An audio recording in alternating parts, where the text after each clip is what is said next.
ما انت ما خدتش من الاول البيف الصح. او على فكره انت اللي انت عملته كويس جدا ومطبق فيه كل الاسس والمبادئ وكل الكلام اللي احنا اتكلمنا فيه من شويه ده، تمام. بس هو لا، انا مش عاجبني ده. يمكن الحاجه دي ناس خايفه منها قوي انها تبدا حتى في المجال ده، انه يقول لك الذكاء الاصطناعي هياخد مكاننا. بقى في اصلا شركات دلوقتي بتطلب ناس بيشتغلوا على الفوتوشوب والاستريتور واي اي تولز. بشكل اختصار لازم تتماشى مع الذكاء الاصطناعي.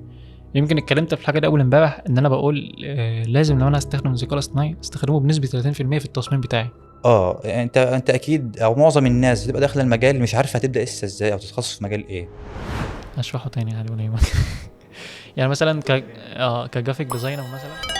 اهلا بكم في اولى حلقات حكايه ديزاينر. يمكن النهارده معانا ضيف عزيز على القلب بجد، ويمكن احسن شخص بشوف شغله على السوشيال ميديا بشكل عام، وعنده تجربه يعني تستحق ان احنا نسمعها بجد. معايا كمال وحيد. ازيك يا كمال، عامل ايه؟ حبيبي والله الحمد لله، اخبارك ايه؟ الحمد لله زي الفل. انا مبسوط انا معاك. وانا اكتر والله انا العظيم. لسه ده اول تجربه ليا في البودكاست، فربنا يعدي ان على شاء خير. الله يعني تكون تجربه لذيذه يعني، ان وباذن شاء الله الله. وتكون حلوه. يعني عايزين نبدا كده في البدايه، نسيبنا عن مجال الجرافيك ديزاين خالص ونخش في مين هو كمال وحيد. وانا مش عايز افخم يعني الموضوع قوي، بس يعني هو ببساطه يعني وباختصار انا كمال وحيد، جرافيك ديزاينر عندي 24 سنه. اشتغلت من 2019، يعني بقى دلوقتي تقريبا 6 سنين. حلو. اشتغلت في الاول خالص في مجال السوشيال ميديا. انا قعدت اخبط طبعا في الاول شويه كبدايه اي ديزاينر لسه بيبتدي. فبدات اتخصص بعد كده في السوشيال ميديا ومؤخرا بدات اشتغل في البراندنج اكتر، انا كاستمايز اكتر للمجال. فدلوقتي شغال براندنج وبشتغل سوشيال ميديا برضو، بس على خفيف على كده. خفيف كده. ايوه ايوه. واشتغلت في ده بالنسبه لشغلي. اشتغلت في الخليج او في الوطن العربي عموما. واشتغلت في استراليا والمانيا كبراندات. مش براندات كامله يعني، كلوجوز وحاجات بسيطه كده، بس اشتغلت فيها يعني الحمد لله يعني. الحمد لله والله، يعني بدايه حلوه وكويسه لاي جرافيك ديزاينر. ويمكن في البدايه احنا بنخبط في كل حاجه. مم. يعني اذا كان مثلا تصميم سوشيال ميديا، او اللي هو براندنج، او مثلا كتب، وهكذا وهكذا. مم. فيمكن البدايه بتاعت كل واحد بتبقى مختلفه. تمام. فاكيد احنا دلوقتي عايزين نسمع البدايه بتاعتك كانت عامله ازاي، وايه اكتر حاجه تكون شدتك انك تخش في المجال ده. يمكن في ناس كتير جدا بتحب انها تخش المجال ده عشان الفلوس بتاعتها، ويمكن الناس اللي بتفكر في الحته دي بتفكر فيها بشكل عشوائي جدا، ومش هتعرف لو انت دخلت عشان تفكر في حته الفلوس ديت مم. انت كده مش هتنجح في المجال ده. مم. فعايزين نعرف ايه اكتر حاجه تكون شدتك انك تدخل مجال الجرافيك ديزاين بشكل عام. هو الموضوع بدأ معايا يعني بالصدفة. تمام، يعني أنا كنت بحب الأول. يعني كنت بحب، كان عندي هواية الصور، تعديل الوقت عدل الصور. بالظبط، ده برضو تمام، نفس بدايتي على أيام بيكس الموبايل. أرت وسناب سيد والحاجات دي. بالظبط. تمام. فكان عندي شغف كبير جدا في حوار تعديل الصور ده، ولكن بعدها بفترة كده في أصحابي شافوا الموضوع كده، ففي صديق ليا قال لي طب ما تشتغل على فوتوشوب. يعني انا بقولها كده بالصدفه، هو عارف ان الفوتوشوب ده بتاع تعديل، يعني حلو فوتوشوب أوي. يعني تعديل صور. ايوه ايوه. فانا ما كنتش اعرف اصلا يعني ايه فوتوشوب ده. كنت برضو عندي نفس الفكره ان هو فوتوشوب ان هو بيعدل صور بس وخلاص، بس مم. الموضوع طبعا طلع. بدأت في 2000 وكام؟ في 2019، 2000. في اواخر 2019 كده. اه. هو بص انا بدات في 2000 طبعا، يعني الهوايه عندي من زمان، الهوايه عندي من زمان، بس بدات في المجال اوريدي في 2019، في اواخر 2019 كده. حلو. تمام. فالموضوع بدأ تعديل الصور. بدأت إن أنا أعدل الصور، أعمل ريتاتش كده، حاجات بسيطة، أشيل الحاجات اللي في البشرة، الكلام ده. واحدة واحدة. كنت شغال ساعتها أصلا في مكان معين، فطلب مني إن أنا أعمل أو أنا اللي عرضت عليه بصراحة، لأن كنت لسه طبعا بتعلم المجال، عاوز إن أنا أعمل أي شغل طبعا. تمام. فعرضت عليه إن أنا أعمل إعلانات للمكان اللي أنا شغال فيه ده، وعملتها على الموبايل. تمام. نفس الفكره. اقول لك كحكايه عندي برضو، يعني من الحاجات الغريبه لا احنا كنا ان بنخبط جامد. حصل. يعني اول عميل جالي كان كنت بنزل عادي صور، تعديل صور وهكذا على امم. كصور كشخصيه ليا. اه. في 2019 2020 تقريبا، فجالي عميل قال لي انا محتاج لوجو لمكان مش فاكر كان ايه بالظبط يعني. امم. تمام. هو بيبيع حاجات اللي هو اضاءات المنازل وهكذا، فانا محتاج لوجو. فساعتها قلت له 500 جنيه. 500 جنيه كان ايامها بالنسبه لي كاول عميل يجي لي رقم. كان حاجه كبيره. تمام. فالعميل ده فقلت له تمام وكل حاجه. فعملت اللوجو ايه على بيكس ارت. ومش عارف في برنامج كده لما انت بتعمل عليه اللي هو بتحدد عليه الخطوط اللي اوت وبتعمله بخط الكوف، فعملت امم. بالظبط كده. تمام. فظبطته وايه وبعته له كده من غير ولا فلوس ولا اي حاجه. تمام. بعد ما سلمت له اللوجو ايه اللي حصل؟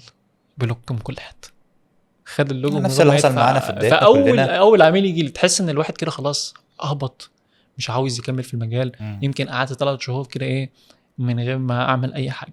ويمكن انا اصلا فكرت ان انا ده كان يعني واحد كده جاله وكده ومش هقدر ان انا اكمل في المجال ده خالص. فهي كانت يمكن اول تجربه عند كل واحد بتبقى مختلفه، ويمكن بتبقى هي الاسوأ.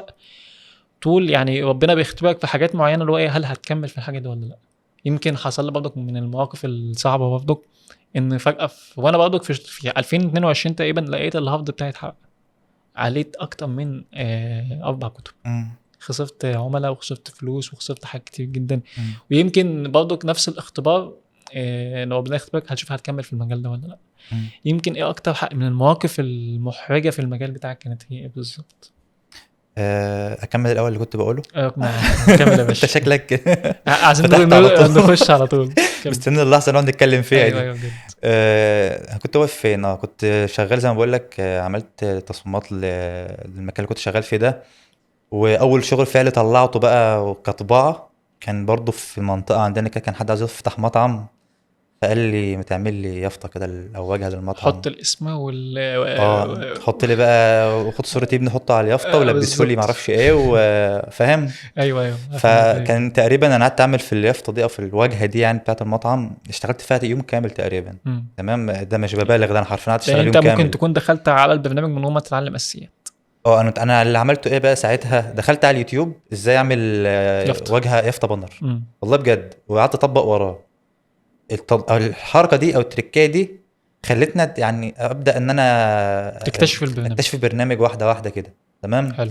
فطبعا خلصت الموضوع من هنا وساعتها كنت شغال على الكمبيوتر المكتب اللي كنت شغال فيه، يعني مش مم. الكمبيوتر بتاعي بقى. ايوه. يعني في الاول كنت شغال على التليفون على الموبايل لحد ما سطب البرامج والحاجات دي على الكمبيوتر بتاع كمبيوتر. المكان. حلو أوي. بدات ان انا ايه اشتغل. وكان البرامج ساعتها من غير التسطيب بقى وبكراك وحاجه يعني اخر حلاوه يعني. والموضوع بدا بقى من هنا واحده واحده ان انا اتعلم وابدا واشتغل وكده يعني. مم. ده بس كان اول شغل ليك في مجال هو ده الجرافيك مش يعتبر ديزاين شغل، ده كان لسه كهواية؟ تخبيط. اه. تمام. لكن انا اول شغل جالي فعلا بعد ما بدات اتعلم كان بعد 10 شهور من ان انا كل يوم بقدم على شغل على موقع فريلانسر. اول شغلانه جات لي كانت على موقع مستقل. يمكن هنتكلم في الحتة دي قدام تمام. شوية. اه. نخلينا بس في حتة البدايات الأول وكده.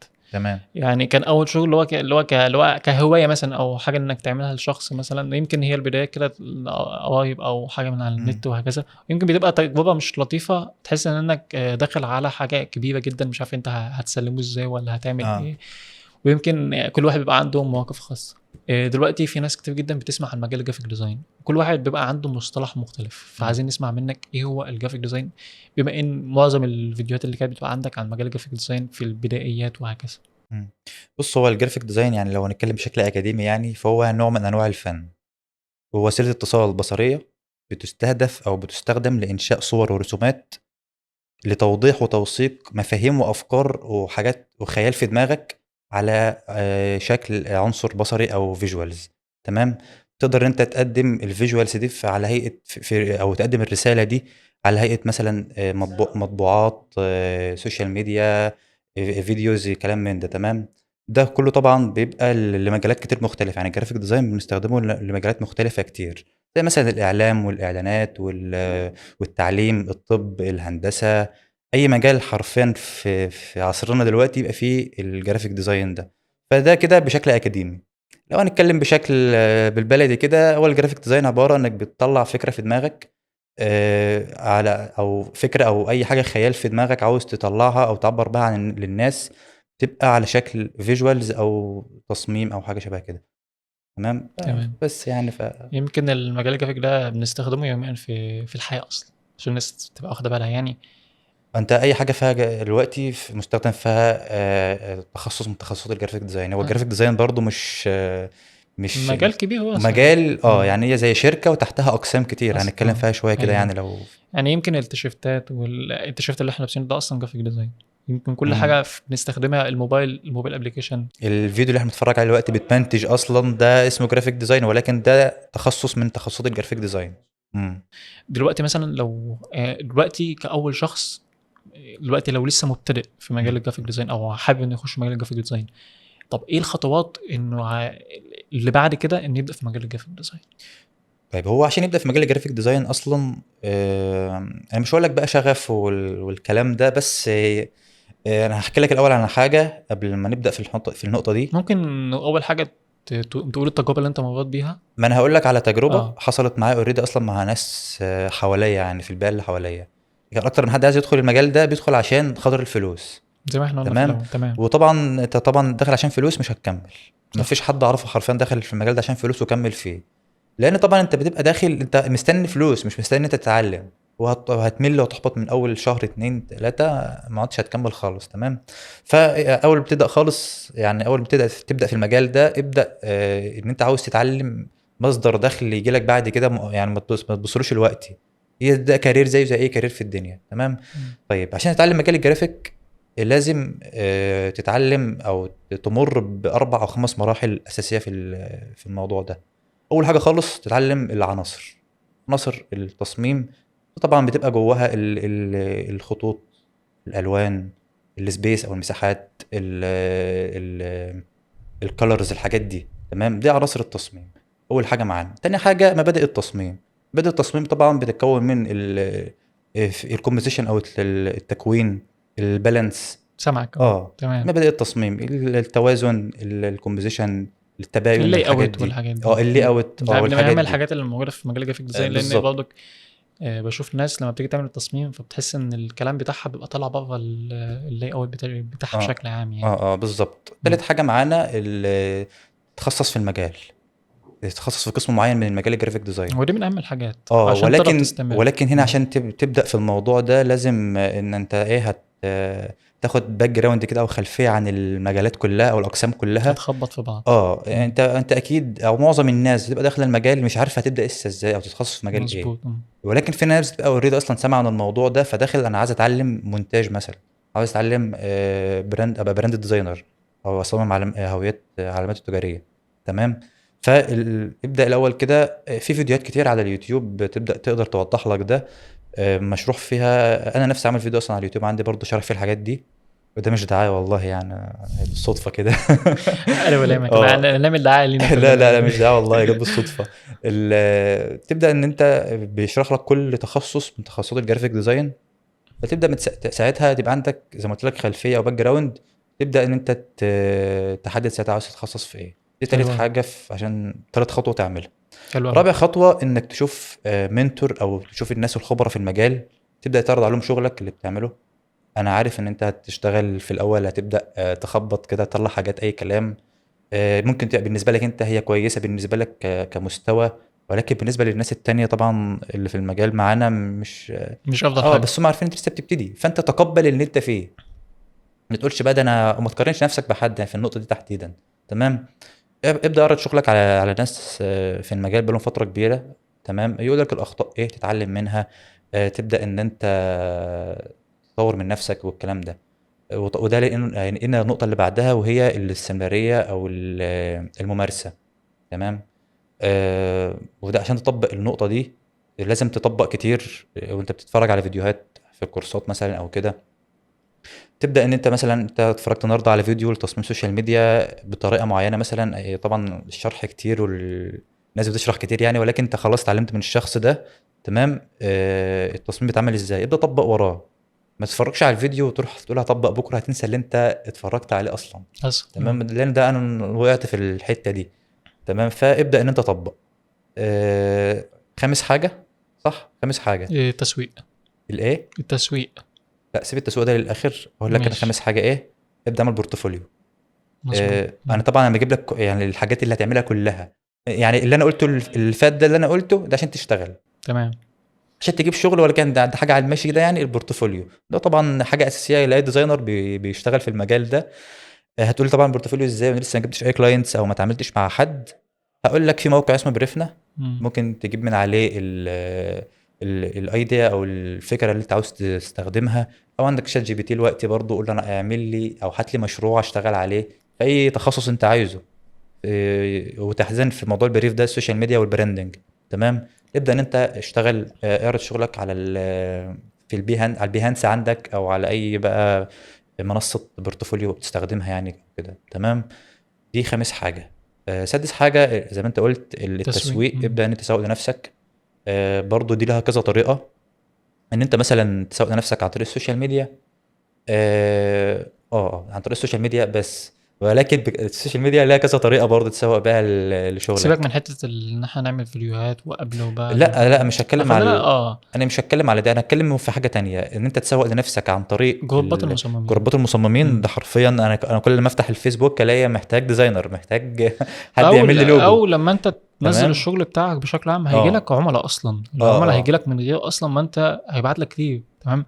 يمكن في بدايتي اجي ابص الاقي 30 عميل يجي يكلمني لما كنت بنزل شغلي وكذا. كان مم. انا شغلي كله تصميم كتب، فمعظم ما بحط الشغل بتاعي على مثلا جروبات مدرسين، على مثلا مجالك جروبات على فكره كويس، مجال تصميم الكتب ده. انت عندك المدرسين اصلا على الفيس 24 ساعه. الفكره بقى انت لازم تطور من نفسك، مم. ما تبقاش واقف عند المجال بتاع المدرسين. فانت ممكن تشتغل في شركات بورتفوليو شركات، ممكن تشتغل في مجلات وهكذا. فمش مم. لازم تقف عند حد معين، فانت لازم في المجال ده، في مجال الجرافيك ديزاين لازم تطور بنفسك بشكل كبير جدا. مم. فدلوقتي خلينا في جزئيه معينه، احنا قلنا كل الحاجات انك التسويق عن طريق انك تعرض شغلك على جروبات المصممين. بالظبط وفي كده. برضه نقطه تانية عن طريق صناعه المحتوى. بس دي ممكن صناعة بعيده المحتوى. شويه. صناعة المحتوى أنا ما أقصدش بقى فيديو. يعني صناعة المحتوى برضو تشمل حاجات كتير، كفيديوز أو قبل وبعد كبوست. مثلا أنت بوستات تنزلها على على الفيسبوك، نصايح مثلا. بس طبعا أنت ده حاجة أدفانسد شوية، ولكن نزل شغلك. ما شغلك ده معتبر صناعة محتوى برضو. أنت ايوه بتنزل شغلك وتشرح إزاي. مش لازم فيديو زي ما قلت لك في عملت الأول. الفكره دي ممكن كبوست عادي. اكتب كبوست عادي. إزاي عملت الديزاين ده، حلو. السوشيال ميديا ده. مم. ازاي اصلا عملت ايه مع الكلاينت. ابدا اشرح الكواليس اللي انت مريت بيها علشان تبدا تطلع ديزاين زي ده. وده حاجه بسيطه جدا. تمام. بعد كده بعد ما الدنيا تمشي معاك، ابدا خلاص يبقى عرفت تنظم وقتك في الشغل، عرفت تحدد اولوياتك وكده. ابدا ان انت تعمل برضه خصص جزء كده. وده برضه اعتبرها كارير تاني لوحدها، كصناعه المحتوى بقى بشكل كبير شويه او ادفانسد شويه. انك تصور بقى فيديوهات، تشرح برضه كواليس. وده على فكره ده انا عملته. وده فتح لي سكك كتير في الشغل. وجابت شغل كتير يعني ايوه بصراحه. تمام. ابدا اشرح الكواليس. ازاي تواصلت مع الكلاينت، اتفقتوا ازاي. مش لازم تقول انا اشتغلت بكذا يعني، ولكن ايوه اتفقتوا فاهم ازاي فاهم من ناحيه الفكره. البريف اخدت منه ازاي. ايه الاسئله اللي سالتها له عشان تبدا تطلع منه بمعلومات. تمام. مراحل الشغل اللي انت اشتغلت عليها ازاي. هل اشتغلت على طول ولا عملت الاول عندنا بريك. برضك نقطة في الحتة دي، إن مثلا لو أنا كصانع محتوى، في يمكن الحاجات ديت اتكررت كتير على الميديا، في ايه اتكررت كتير بشكل عام. اه ف... زي ايه. فممكن في كصناعة محتوى إن أنا هبدأ مثلا كصناعة محتوى، م. معظم الحاجات مثلا ممكن آخد مثلا فكرة من عندك وهكذا كبداية مثلا. تمام. تمام.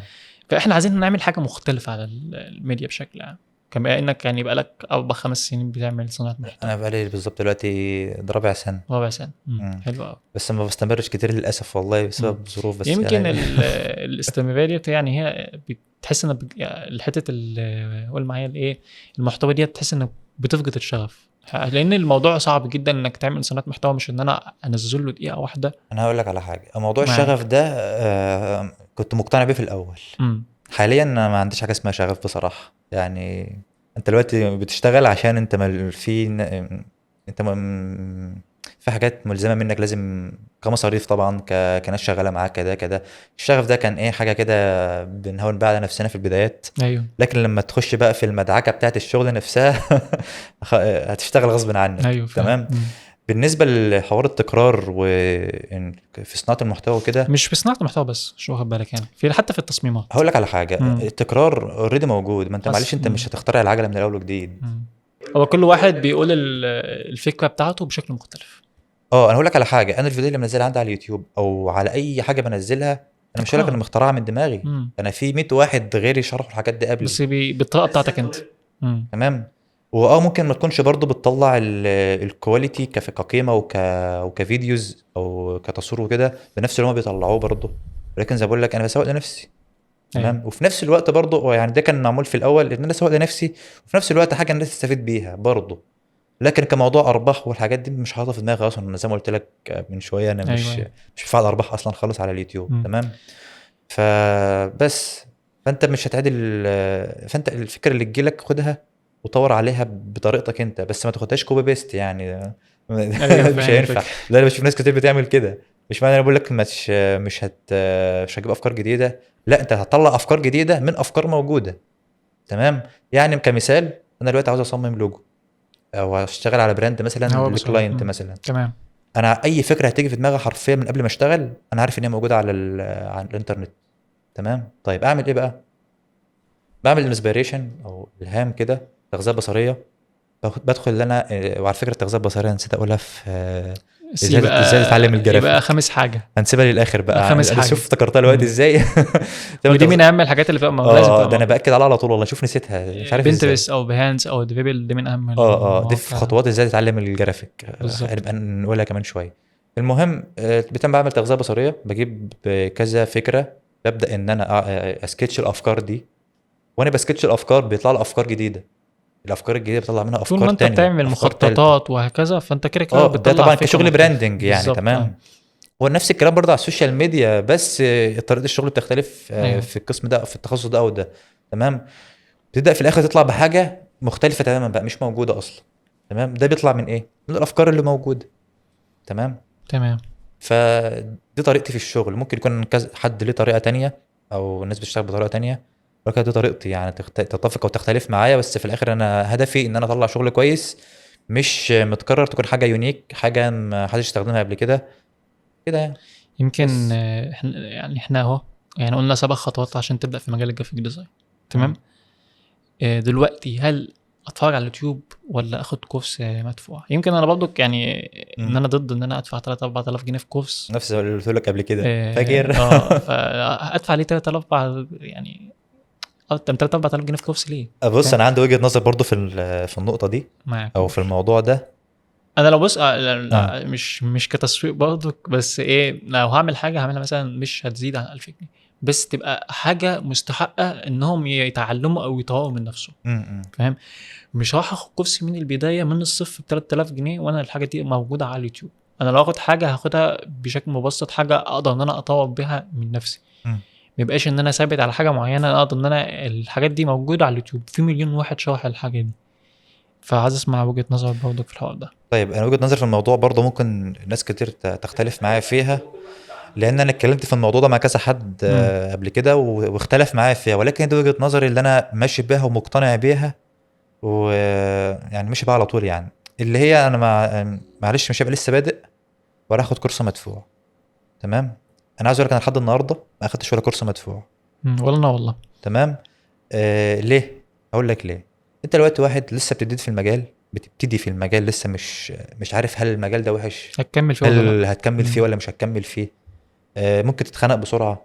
تمام. لو انت واحد ما بتصبرش بقى ممكن يحصل لك اي ضربات على حسب ظروفك انت ايا ايوه كانت ايوه. هي ايه. مم. فما تكملش. فانت كده دلوقتي دفعت فلوس واحد على الفاضي. راحت على الفاضي. مم. تمام. ده اول حاجه. تاني حاجه، مش كل الكورسات المدفوعه افضل حاجه. افضل حاجه مم. او ما فيش او مش موجود منها. كل حاجه حرفيا دلوقتي موجوده على اليوتيوب. تمام. انا زي ما بقول لك انا متعلم من على اليوتيوب مع التكرار وابدا ان انا اطبق كتير. بتتطور التول، بتستخدمها باكتر من طريقه. وده لما بتشوف فيديو واثنين وثلاثه واربعه. انا يمكن الحاجه الوحيده اللي شايفها كويسه في الكورسات المدفوعه هي التنظيم او ترتيب الفيديوهات. حتى ده كمان برضو موجود على اليوتيوب على فكره، على الشانلز بتلاقي مثلا في قائمه تشغيل كده فيها الفيديوهات مترتبه. تمام. البلاي ليست تلاقي ولكن برضو الفيديوهات المدفوعه في ناس بقى فعلا بروفيشنال جدا بيقدروا ان هم يطلعوا لك حاجات فعلا ما هيش موجوده. ايوه ولكن مش اي حد يعمل الكلام ده يعني. تبقى ناس قليله جدا ان تعمل الحاجات دي. فانا مش هقول لك اعمل او ما تعملش ايه، انا بقول لك وجهه نظر في الموضوع. انت ممكن تكون تتفق وتختلف معايا زي ما قلت لك. انا بص انا اتفق معاك والله في حاجه، يعني اتفق معاك ان انا برضك ان انا هدفع في مبلغ كبير في حاجه زي كده، امم. والله اعلم ان انا هكمل في المجال ده ولا لا اصلا. تمام. اه. فيمكن الحاجه اللي انا بعملها كحاجه بسيطه اقدر ان انا اقدمها للناس يمكن ما يبقاش ليها مكسب كبير، بس بحاول ان انا افيد الناس بطريقه مختلفه انهم يطوروا من نفسهم اكتر من كده. امم. يمكن الحاجه دي ناس خايفه منها قوي انها تبدا حتى في المجال ده، انه يقول لك الذكاء الاصطناعي هياخد مكاننا. امم. فهل الحاجه دي صحيحه؟ انا بص قول لي انت كتجربتك او حكايتك وانا اقول حكايتي برضه. طيب هو انا برضو اتكلمت في الموضوع ده قبل كده. بس طبعا بما في البودكاست يعني، فانا مش هبخل اجيب بمعلومه مم. شعلان، انا هقول لك اللي اقدر عليه. ربنا يوفقنا قول يا قدرنا على باشا. فعل الخير. قول يا باشا. بص، هو الذكاء الاصطناعي هياخد مكانك لو ما طورتش من نفسك. لسه بتكلم الفيديو ده اول اه امبارح. لو ما طورتش من نفسك، او ما عملت او ما اتعلمتش. التطوير هنا مش انك تتعلم بقى الفوتوشوب والاستيريد، هو انت خلاص انت اوريدي اصلا اتعلمت دول. احنا بنتكلم دلوقتي على واحد اوريدي شغال في المجال، تمام، ايا كان تخصصك ايه. ولكن التطوير هنا من ناحيه تولز الاي اي نفسها، تمام. هتساعدك وتوفر عليك وقت هتساعدك، كبير. يعني مثلا دلوقتي انت ريتاتشنج، لو عايز تعمل تاتشنج. بقى في اصلا شركات دلوقتي بتطلب ناس بيشتغلوا على الفوتوشوب والاستريتور واي اي تولز، تمام. لو معكش الاي اي تولز مش هياخدوك، ايوه. تمام. انا اوريدي دلوقتي شغال، الشركه اللي شغال فيها دلوقتي بتطلب مني حاجات بالاي اي. هي حاجات بسيطه بس بيطلبوها مني، ما ينفعش اقول لهم ما بعرفش اشتغل على الاي اي، ما بعرفش استخدمه. مم. زي مثلا برضه حاجات مش معانا كمثال يعني. حاجات مش في مجالنا خالص، الوورد والباوربوينت والحاجات دي. انا بيجي لي حاجات من دي كتير في وسط الشغل كده مم. وانا بشتغل، طبعا ده شغل الشركات يعني. لو قلت لهم ما بعرفش اعمل الكلام ده او ما بعرفش اطبق ده، طب مع ان ده مش تخصصك اهو، ايوه. بس انت دلوقتي قلت في نظرهم سنه، فاهم. انا بقول لك ده كمثال، لكن هنرجع للاي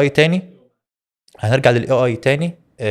هو فعلا الاي اي هياخد مكانك لو انت ما طورتش من نفسك وبدات ان انت تطلع افكار كويسه في الاي اي دلوقتي. اي صوره بتعملها حرفيا بكلمتين اتنين بس برومت، بيطلع لك احلى فيجوالز انت عايزه، مم. تمام. ومظبوط بقى من ناحيه الشادوز والكومبوزيشن واللايتنج او الاضاءات والحاجات دي كلها مظبوطه جدا. بس احنا دلوقتي بنتكلم هنا التركيز كل الوقت على الفكره ايوه. ايوه. نفسها، مم. تشغيل الدماغ. انت دلوقتي بتشتغل بدماغك، والمجال اصلا كله معتمد على تفكيرك، تمام. وده هيرجعنا للنقطه اللي اتكلمنا فيها من شويه، اللي هي التغذيه البصريه. ابحث، اعمل ريسيرش كتير في المجال او في الكاتيجوري اللي بتشتغل فيها، او مثلا بتشتغل على بلان او كالندر لمطعم او ايا كان بتشتغل لايه، للسوشيال ميديا يعني. ابدا اعمل ريسيرش كويس، ابدا طلع افكار كويسه. فانت عندك هنا العامل الاساسي عشان تبدا ان انت تستخدم الاي اي او تاخده في صفك، انك تفكر كويس. انت دلوقتي اعتمادك كله على التفكير، مم. وشغلك ولا هيتكلم عنك برضو من ناحيه التفكير. التكرار بقى موجود كتير جدا زي ما انت كنت بتقول من شويه، التكرار موجود كتير، والاي اي برضو بيبقى بيكرر كتير. حتى انت لو تلاحظ، احنا كناس في المجال وفاهمين الدنيا، بقيت عارف ان الصوره دي اي اي ولا ولا ولا حقيقة. ولا شغال عليها مم. مانوال. تمام تمام. لازم يعني بشكل اختصار لازم تتماشى مع الذكاء الاصطناعي.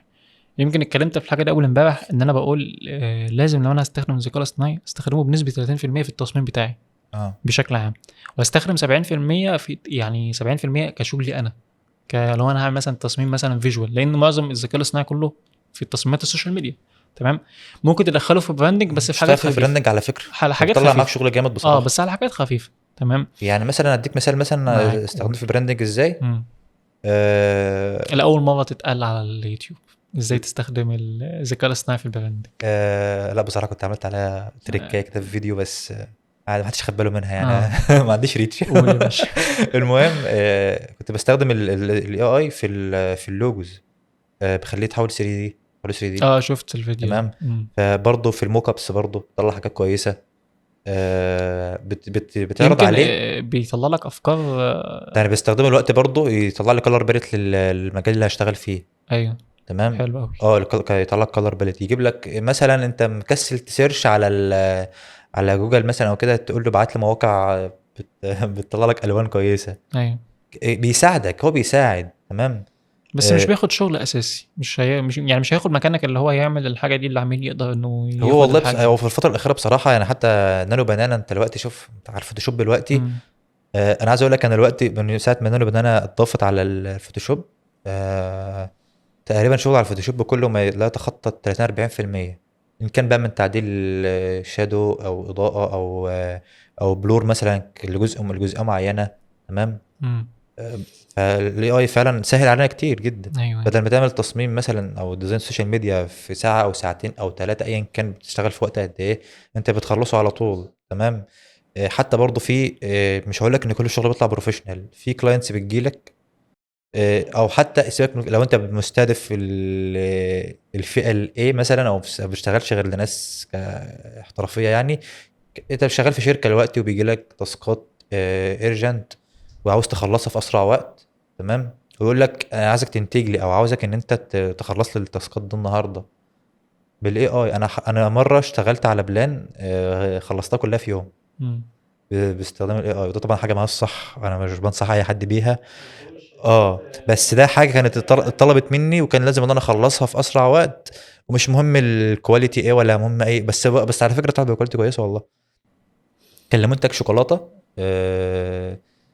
بلاش نقول على الاسم، كان منتج شوكولاته بدات ان انا استخدمه في اماكن مثلا، يعني مثلا في ديزاين كان فكرته ان انت تطلع شوكولاته بتاع بوت شوكولاته دايت بتستخدمها في الجيم.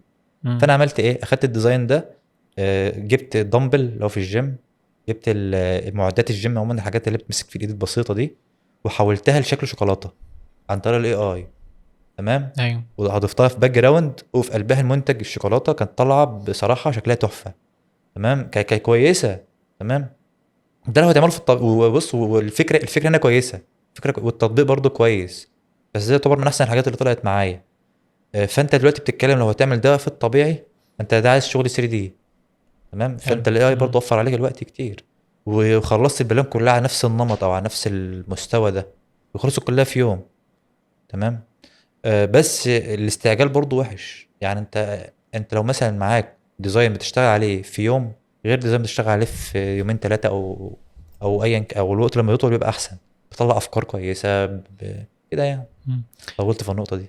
دلوقتي مثلا لو انا مثلا جرافيك ديزاينر ببتدي، هل تنصحني ان انا انزل في شركه او ان انا انزل في مكان او مطبعه؟ هو انا في قاعده دايما بقولها، السنه في الشركه باربع خمس سنين فريلانسر. مم. ليه؟ لان يعني بص، بتتعلم اسرع وبتاخد خبره اكتر شويه. بتكسب اكسبيرينس طبعا من اه اللي حواليك، من طبعا. التيم اللي حواليك. مم. انت دلوقتي في حاجه غلطت فيها او وبتشوف عاوز، الشغل قدامك اكتر لو انت كمطبوعات، طبعا فبتشوف الشغل قدامك اكتر. كمطبوعات وككله عموما يعني، ولكن انت دلوقتي في حاجه مش عارفها او حاجه واقفه عليك ايا تسال كانت هي ايه، التيم. اسال التيم اللي مم. جنبك. انا مثلا شغال فريلانسر، لما في حاجه بتقف عليا بفضل ان انا ادخل على اليوتيوب، ادور، اعمل ريسيرش، مش عارف ايه، كذا كذا كذا، ساعات ما بلاقيهاش، بكلم ناس اعلى مني وحد النهارده على فكره بالمناسبه. والله بص، اه على الحته ديت يمكن الناس بتستغربها. انت دلوقتي كجرافيك ديزاينر، فانت لازم تطور من نفسك طول ما انت شغال، لازم تطور هو من اي مجال نفسك. في الدنيا كده عموما. اه، ما تبقاش قاعد انك مش امم تبقى قاعد كده ايه، انت خلاص اتعلمت الاساسيات وكل حاجه. لا، في ناس اعلى منك تبقى، او مش اعلى منك، اللي هو ايه، بتاخد المعلومه بسرعه او فاهمه اكتر في الحته دي. ممكن اه تكون يعني خبره اكتر منك مثلا ككرييتيف ارت دايركتور مثلا، فبقى واخد المعلومه ديت فبيقول تمام، وانت بتاخد المعلومه. كلنا اصلا بنتعلم، فممكن مثلا كجرافيك ديزاينر مثلا خبره مثلا 4 سنين مثلا، تمام، بيقول لك هو انا ليه اصلا هتعلم، هو اللي انا اعرف الحاجات دي. انا مش فاهم السؤال كويس، ممكن تشرحه تاني؟ اشرحه تاني عادي ولا يهمك. قول تاني.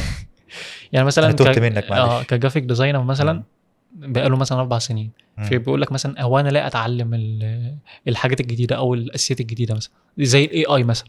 لا، ده فبقول لك طبيعي، بص هي اي حاجه في الدنيا عموما بتتطور. يعني يعني كل يعني بشكل يعني بشكل اعمق شويه. هو انا هتعلمها عشان اطور من نفسي، اقدر ان انا اواكب السوق اللي موجود. طيب دلوقتي عندك اي حاجه في الدنيا دلوقتي فيها ابديتس بتحصل كل فتره، انت حرفيا كل يوم او يومين بتلاقي حاجه جديده مختلفه، تمام. عندك الانترنت مثلا، اول لما ظهر شوف كان عامل ازاي ودلوقتي عامل ازاي، البلاتفورمز اللي احنا بن... بنسيرش عليها، بتلاقي في تطورات جديده، تمام؟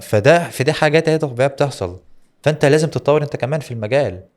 يعني مثلا ستايلات التصميم نفسها او اشكال الديزاينات من كام سنه غير دلوقتي، في مثلا افكتات جديده بتضاف، في مثلا حاجه ترند بدأت انت تشتغل عليها او منتشره الفتره الاخيره، فعايز تتعلم ازاي تعملها.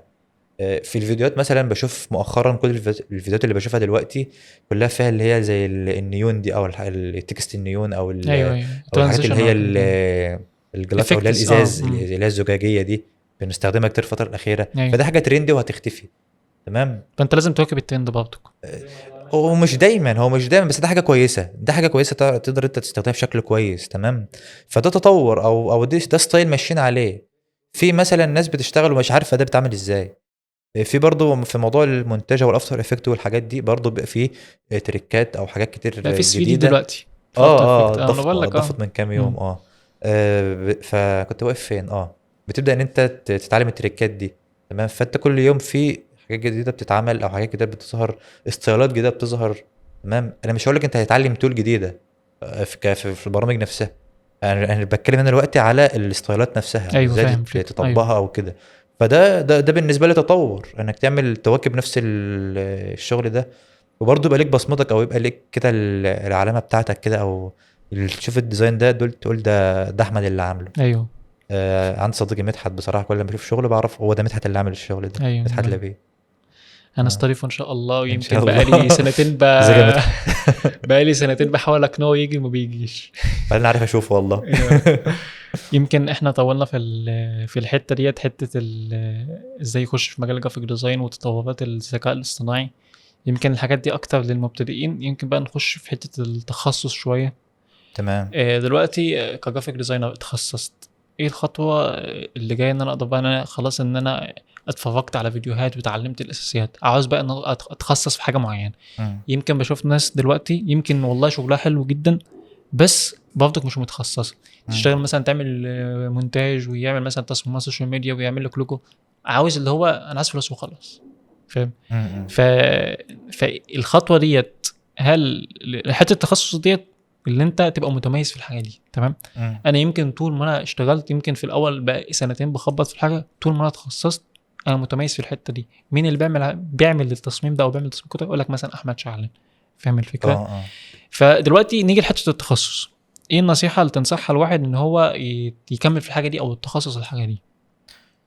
بص، هو التخصص عموما بيجي من ميولك ناحيه التخصص ده. تمام، ده اللي خلاني ادخل في مجال البراندنج. ايه ان انا مثلا شايف ان البراندنج كوقت او كديدلاين اطول من السوشيال ميديا، فده حاجه في صالحي. ايوه لان انا عندي كظروفي الشخصيه انا، او كوقت عموما في يومي، ما بقدرش ان انا يعني كل ساعتين ثلاثه اروح اسلم ديزاين سوشيال ميديا، او كل يوم او كل يومين. لا، انا باخد الديدلاين او البروجكت ده، العقد مكتوب فيه انت معاك شهر كامل تخلص فيه البراند ده. فدي نقطه يعني انا ما كنت محتاجها من ناحيه الديدلاين ده، اللي خلاني اتخصص في مجال البراندنج.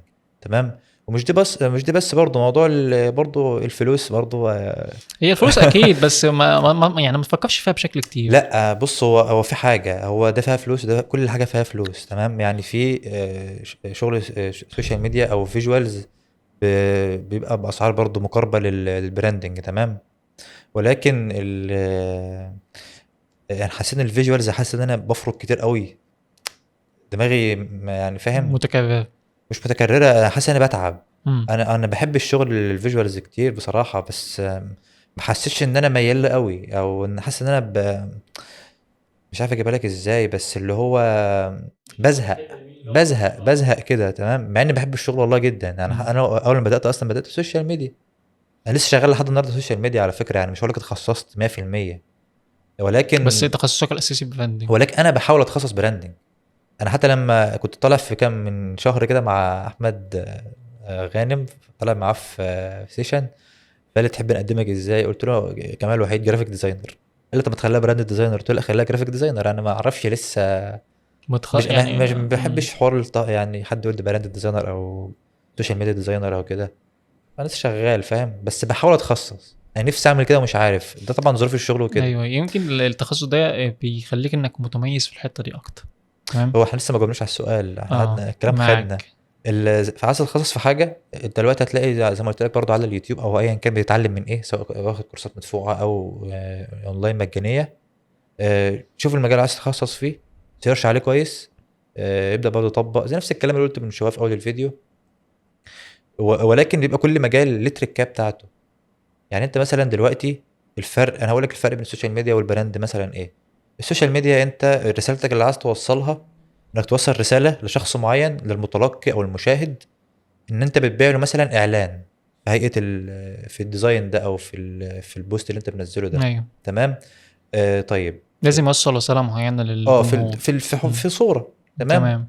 طيب دلوقتي البراندنج مختلف شويه عن الموضوع. انت البراندنج دلوقتي انت بتستهدف كلاينتس او ناس جايه لك في المكان. مثلا انت مثلا فاتح مطعم دلوقتي، تمام، فانت بتوصل رسالتك عن طريق الباكجينج، مم. التغليف، الستيكرز، الكالرز او الكالر باليت، الفونتات، طريقه التون فويس، نغمه الصوت، الحاجات دي. تمام. وبرضه هتستخدم معاها سوشيال ميديا ديزاينز في الاخر اصلا عشان تعمل بقى اعلانات او تتارجت بقى ناس من على البلاتفورمز. حلو تمام. قوي. ده فرق بين ده وده. فكل مجال بيقدم الرساله ولكن بشكل مختلف.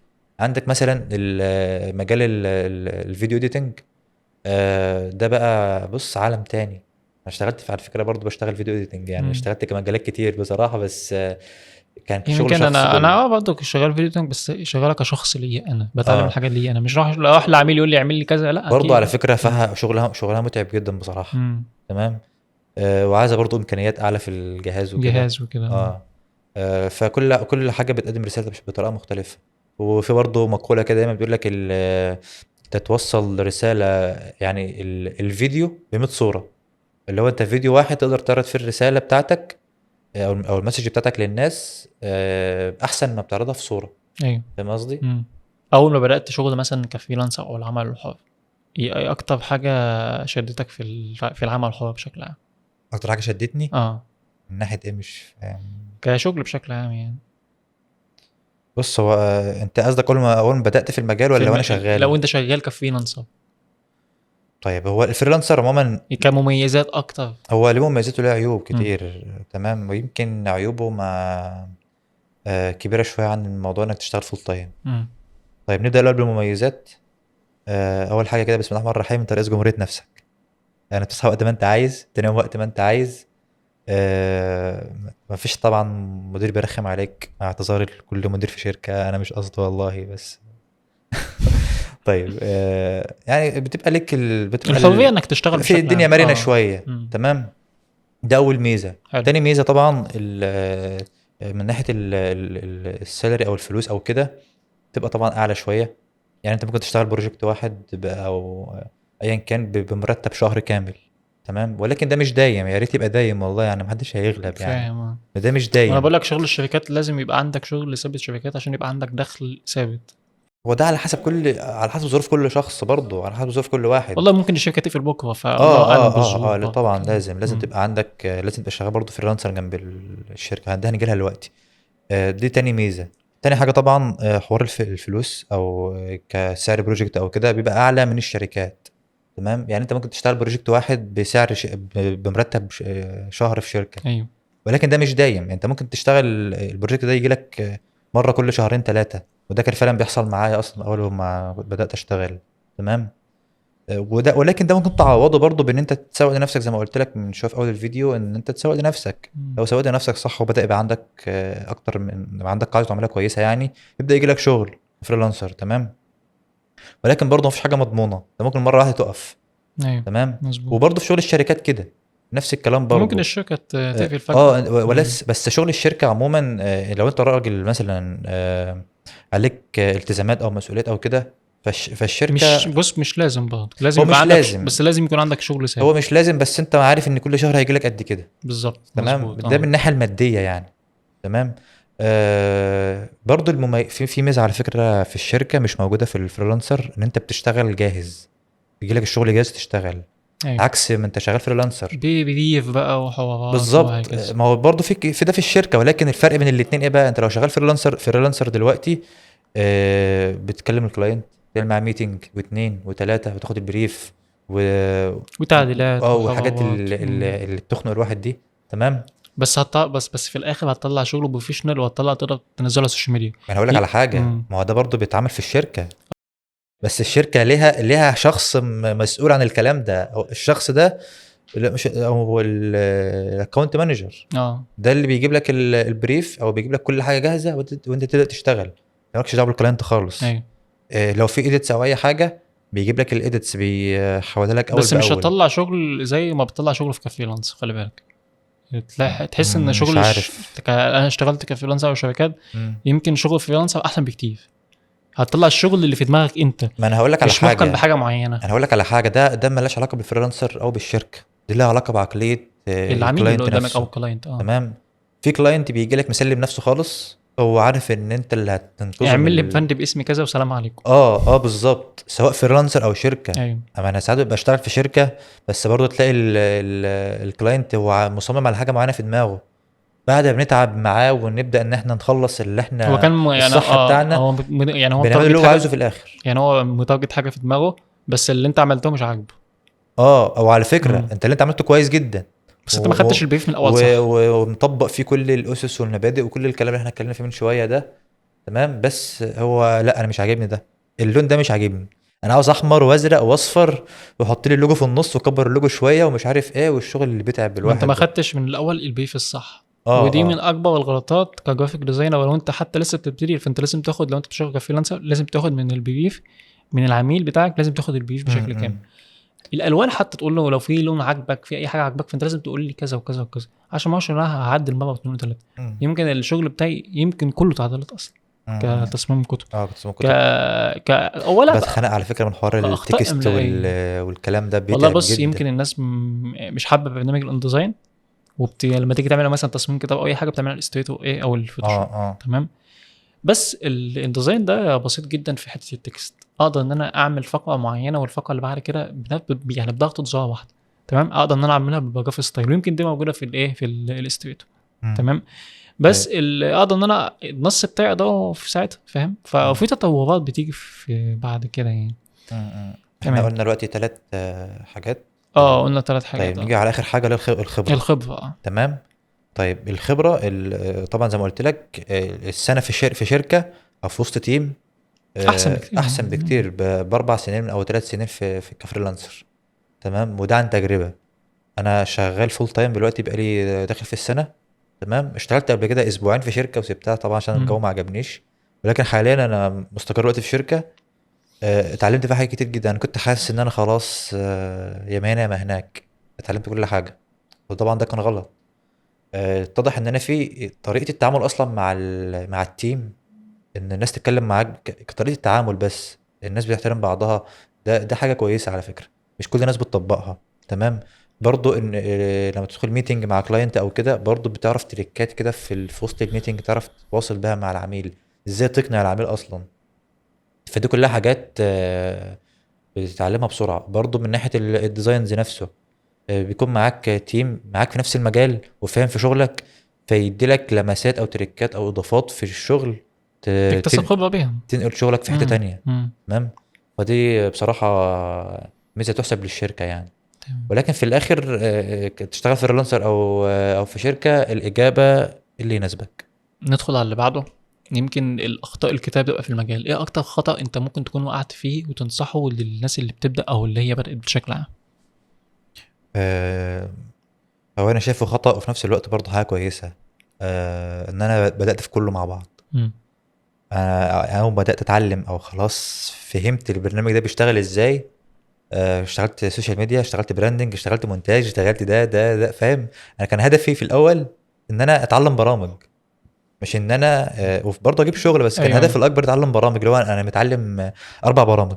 ايوه. فاهم. عدد باجي ابص في الاخر بلاقيني مش عارف اصلا البرنامج ده جواه ايه، وانا بعرف استخدمه، بس في تولز كتير جدا مع انه بتستخدمها. ما عندك ادوبي، عندك اكتر من 34 برنامج، هل لازم تتعلم ال 34 لا برنامج؟ انا لا. ما اعرفش استخدم غير فوتوشوب الفوتوشوب والإليستريتور والستريتور وانديزاين وبريمير وافتر وبريمير افكت وافتر افكت. بس.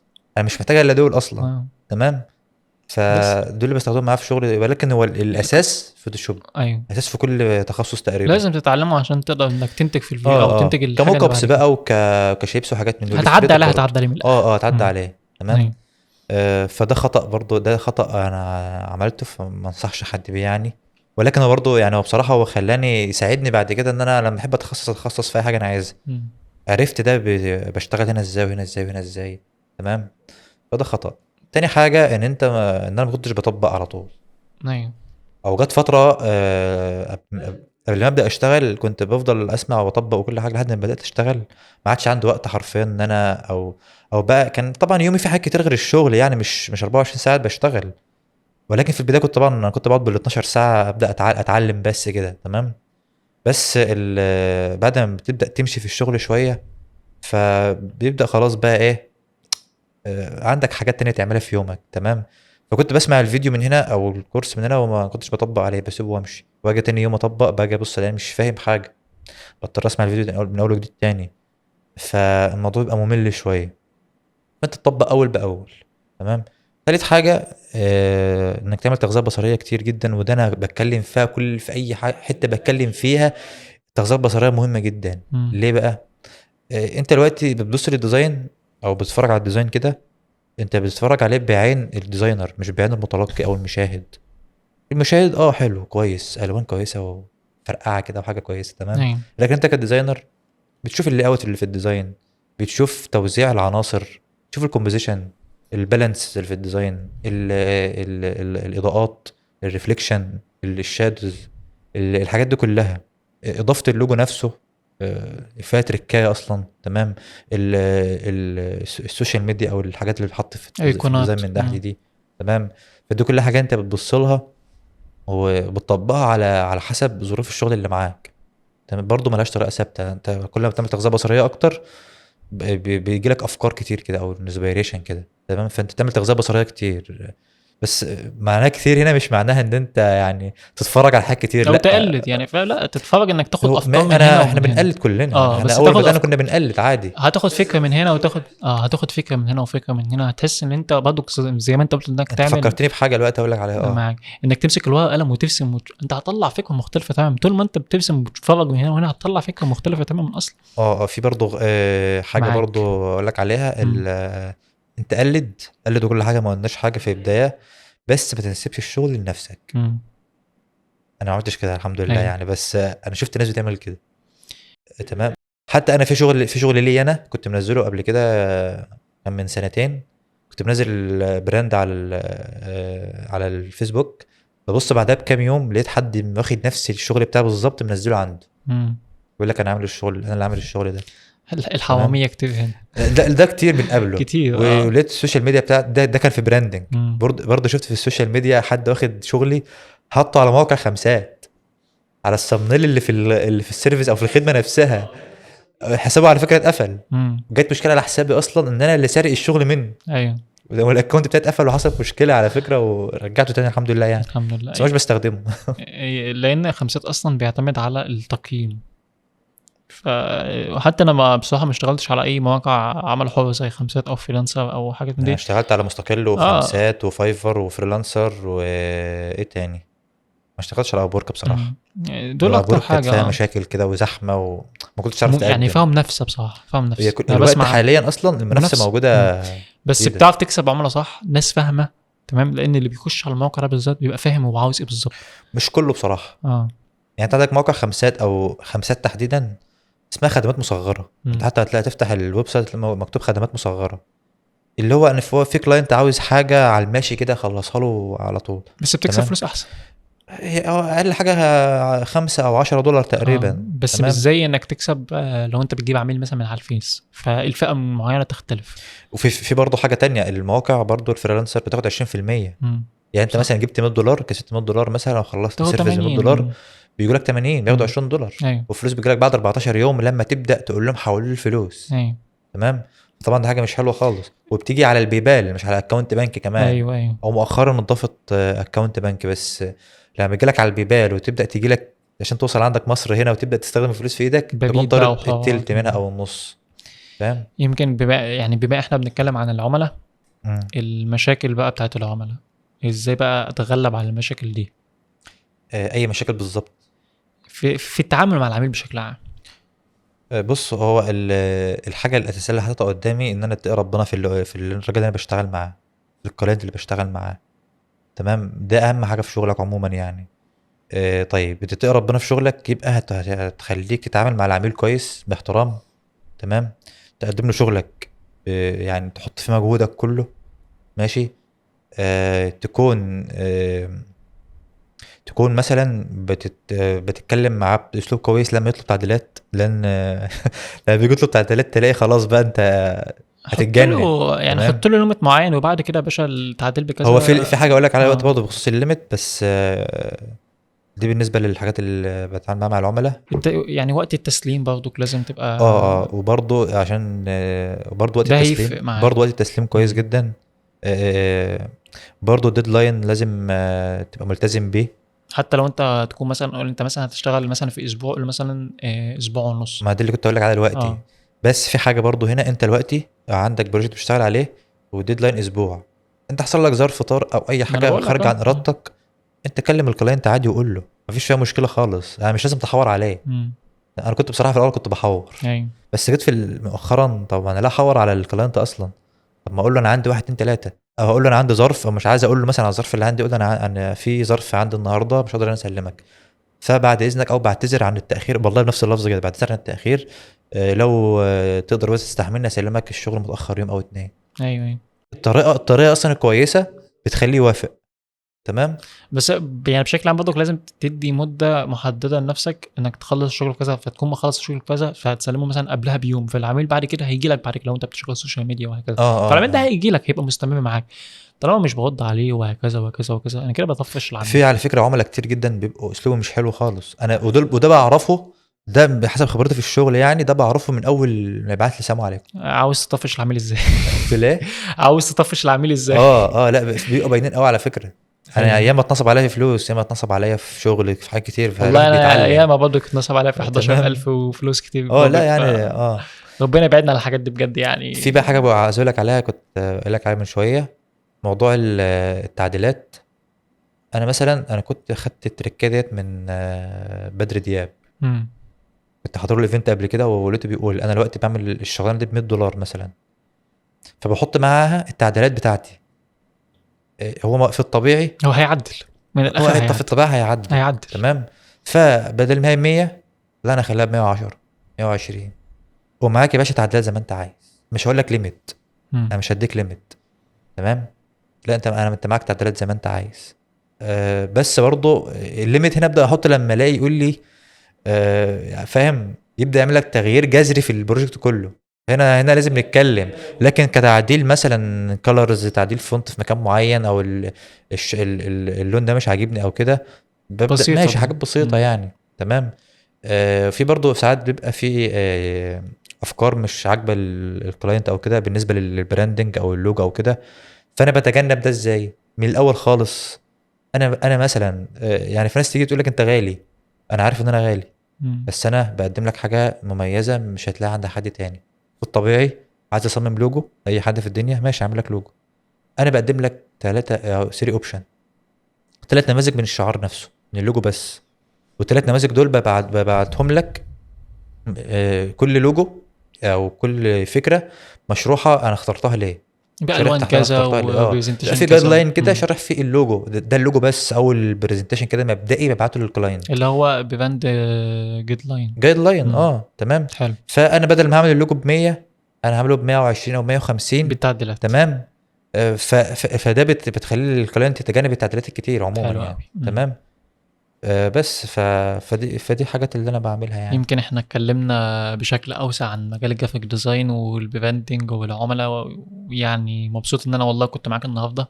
حبيبي يا شعلان، يعني حلقه تقريبا عدت الساعه والتلت هي تقريبا، بس انا مبسوط. انا على فكره مستمتع جدا وانا والله بالحلقه دي. يعني كلام انا اول جميل والله. مره على فكره والله اتكلم في تجربه بودكاست لذيذه كده بجد يعني. وابقى شغل المايك والكلام ده اه. فاهم. بس فعلا كان نفسي اخد التجربه دي من زمان. نصيحه بقى بشكل عام في يعني هو خلينا اول حاجه النصيحه الناس اللي هي يا عم والله عايزه تبدا العظيم يا مجال ابني، الجرافيك والله ديزاين. اقل من انا اقول نصيحه يعني. ايه. انا كمان جاي على الله حكايتي كده، انا جاي اه. اقل من انا اقول نصيحه يعني. نصيحه بسيطه انا يعني الله حكايتي خالص. نصيحه صغيره. الناس اللي عايزه تبدا في مجال الجرافيك ديزاين والناس اللي عايزه تكمل في مجال الجرافيك ديزاين. هو انا ما عنديش نصيحه معينه بصراحه، بس اللي انا بحاول استمر عليه انا حاليا دلوقتي آم، بشكل عام ولا في الجرافيك ديزاين؟ يعني خليها بشكل عام تبقى واضحه يعني. طيب بشكل عام انظم وقتي. مم. انا موضوع تنظيم الوقت ده بالنسبه لي مشكله كبيره، انظم واستمراريه. وقتي. الصراحه اقول لك، والاستمراريه. مم. الاستمراريه بص اي حاجه فيها نجاح عموما لازم تستمر عليها، بس مظبوط. تستمر بشكل صح مش مم. بشكل غلط.